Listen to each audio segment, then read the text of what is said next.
môi mà bà hàngថ្ងៃនេះមានវីដេអូមកបង្ហាញដល់អ្នកគ្នាពីរបៀបទិញអីវ៉ាន់ពីប្រទេសចិន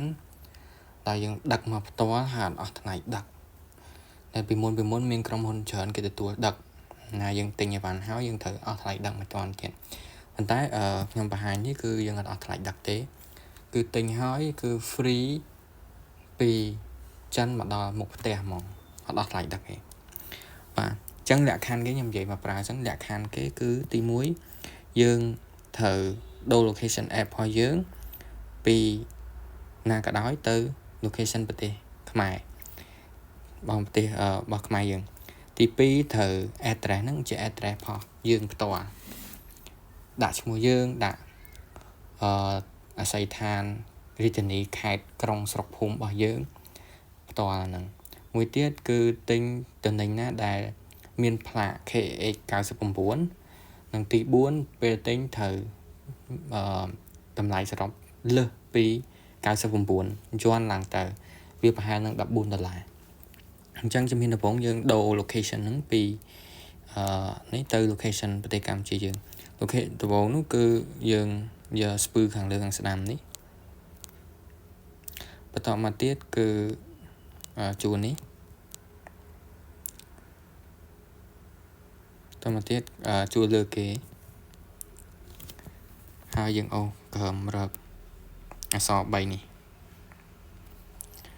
តមកទៀតយើងចុចកន្លែងនេះ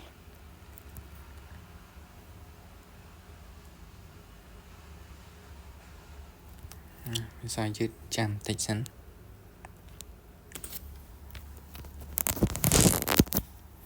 អូខេអញ្ចឹងពេលយើងដូរ location ហើយយើងទៅមើលថាមានអត់បាទក៏មិនសិនយើងចុច home ហើយយើងឃើញរូបឡាននេះឡានពណ៌បៃតងហ្នឹងមានន័យថាយើងបានដូរ location មក location ប្រទេសយើងហើយអញ្ចឹងយើងអាចទិញបានហើយអីវ៉ាន់ណាដែលអាច free បានគឺអីវ៉ាន់ដែលមានអក្សរពណ៌បៃតងនេះ KA99 KA99 នេះ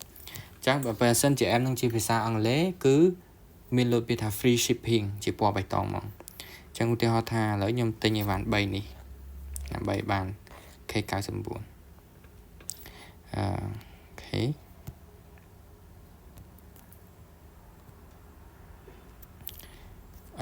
បងយើងចុចហើយយើងចុចលើរូបហ្នឹងមកចុចមើលនេះយើងដាក់ក្នុងកន្ត្រកសិនអត់តាន់ផេតទេតែយើងរើសអ្វីដែលយើងស្រឡាញ់ហ្នឹងមកមួយទៀតចុចនេះអូខេអញ្ចឹងយើងរើសហើយរើសបានហើយប៉ុន្តែមួយទៀតយើងត្រូវដាក់ address សិនដាក់ address យើងចូលកន្លែងនេះតមកទៀតចូលស្ពឺនេះតែតមកទៀតចូលជួរលើគេតមកទៀតចុចសញ្ញាបូកខាងលើនេះបាទគេឃើញចឹងមកហើយអញ្ចឹងយើងចុចលើអក្សរចិននេះមកទីហៅថាខ្ញុំនៅភ្នំពេញនឹងដាក់ភ្នំពេញណាយើងនៅទីហៅខ្ញុំនៅជ្រោយវ៉ាតែយើងរើសកាត់បាក់ខែងអូខេតមកទៀតយើងអាចដាក់លេខផ្លូវមកផ្ទះយើងនៅភ្នំពេញមានលេខផ្លូវបើសិនជាយើងនៅតាមខេត្តអត់មានលេខផ្លូវយើងអាចដាក់ភូមិឃុំបានឥឡូវខ្ញុំដាក់លេខផ្លូវទីហៅថាខ្ញុំប្រើលេខផ្លូវចុះ street 12អូខេយើងអាចទៅសេជាភូមិឃុំជាស៊ីងអង់គ្លេសក៏បានដែរទៀតរាប់ភូមិថ្មីអូខេចឹងតមកទៀតនេះយើងដាក់ឈ្មោះ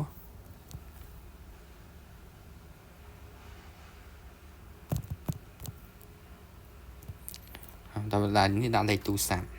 ហ្នឹងបើសិនជា6ខ្ទង់ដូច6ខ្ទង់យើងមានលេខ020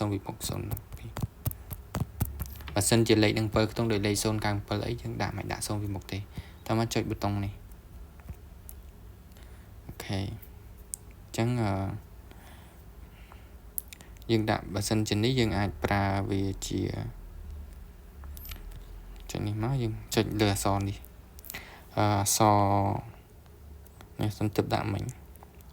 ចុចលើនេះមកគឺអាច វានៅលើគេនៅលើគេអូខេបែកមកវិញបានបន្តមកទៀតយើងទៅកំងតាមនេះមកចូលកន្លែងកត្រកបាទអញ្ចឹងយើង select អីវ៉ាន់ណាដែលមានជាប់ K99 ហ្នឹងមកណាទៀតអូខេអញ្ចឹងអានេះវាពីអីវ៉ាន់ហ្នឹងវាលើសពី K99 ហើយសំខាន់ K99 ហ្នឹងគឺអីវ៉ាន់ច្រើនហាងចម្រុះគ្នាក៏បានដែរឲ្យតែលើសពី99យន់អានឹង free ដឹកតមកទៀតយើងចុច pay ចុចកន្លែងនេះមកបាទនេះអត្រាយើងនៅស្រាប់អញ្ចឹងដល់ពេលមកដល់កន្លែងនេះវាមាន2អញ្ចឹងវាមាននេះមួយវាមាននេះមួយអញ្ចឹងយើងរើសមើលអា0ពណ៌ក្រហមនេះយើងមើលហ្នឹងទៅវានឹងថាវា free ដឹកប៉ុន្តែបើសិនពីយើងចេញមកដល់ហ្នឹងហើយស្រាប់មានលួតឃើញលេខ13លេខ15លេខ35អីអាហ្នឹងមានន័យថា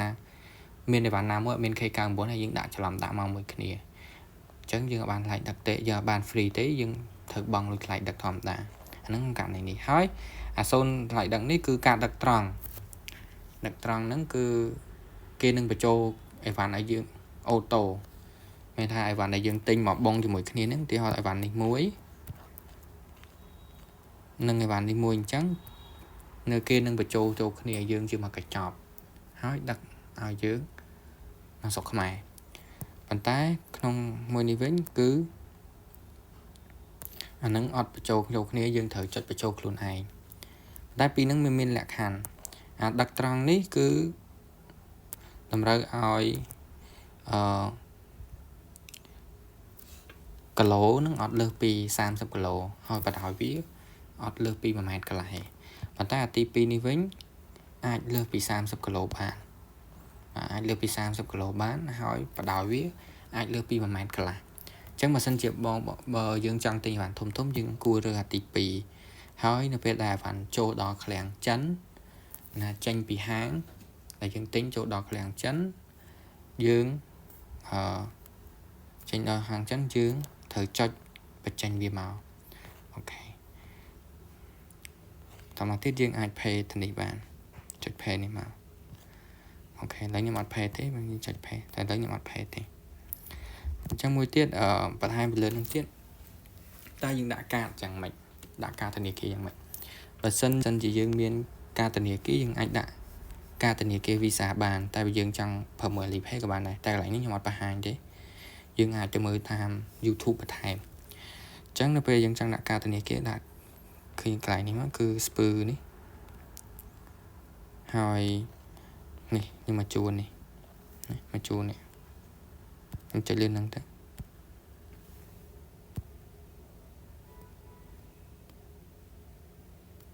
អូខេហើយយើងដាក់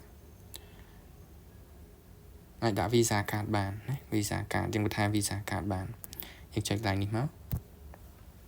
យើងពេញ Visa card តាមហ្នឹងអានេះលេខកាតទី2នេះឈ្មោះម្ចាស់កាតទី3នេះគឺ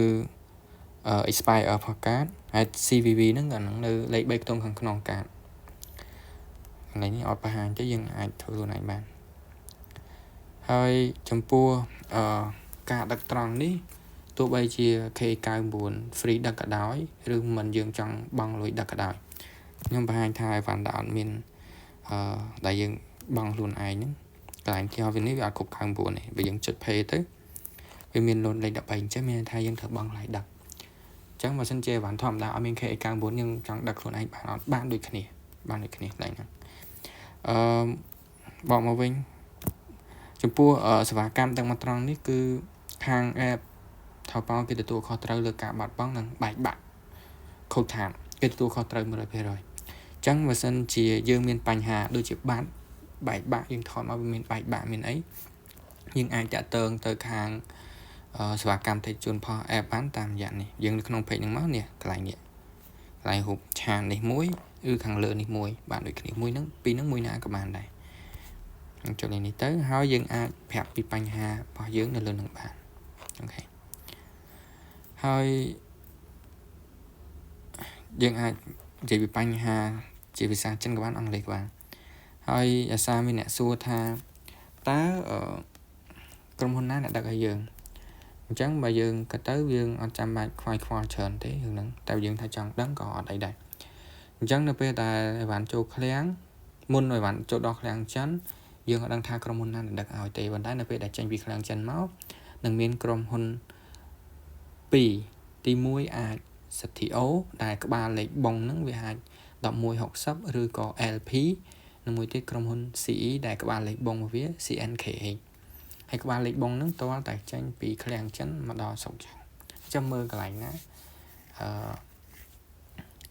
មើលកន្លែងណាគឺមើលនៅលើបានឲ្យយើងដឹកហ្នឹងមកឧទាហរណ៍ខ្ញុំមើលនេះមួយអញ្ចឹងអ្នកមើលកន្លែងនេះគឺនេះមកគឺក្បាលលេខបងហ្នឹងគឺតាមក្រុមហ៊ុន CE ខ្ញុំអាចបានដឹកតាម CTO ទេអញ្ចឹងហ្នឹងតើតែចេញពីឃ្លាំងចិនមកបានមានលេខហ្នឹងបើអត់តន់ចេញឃ្លាំងចិនមកគឺអត់មានលេខហ្នឹងទេ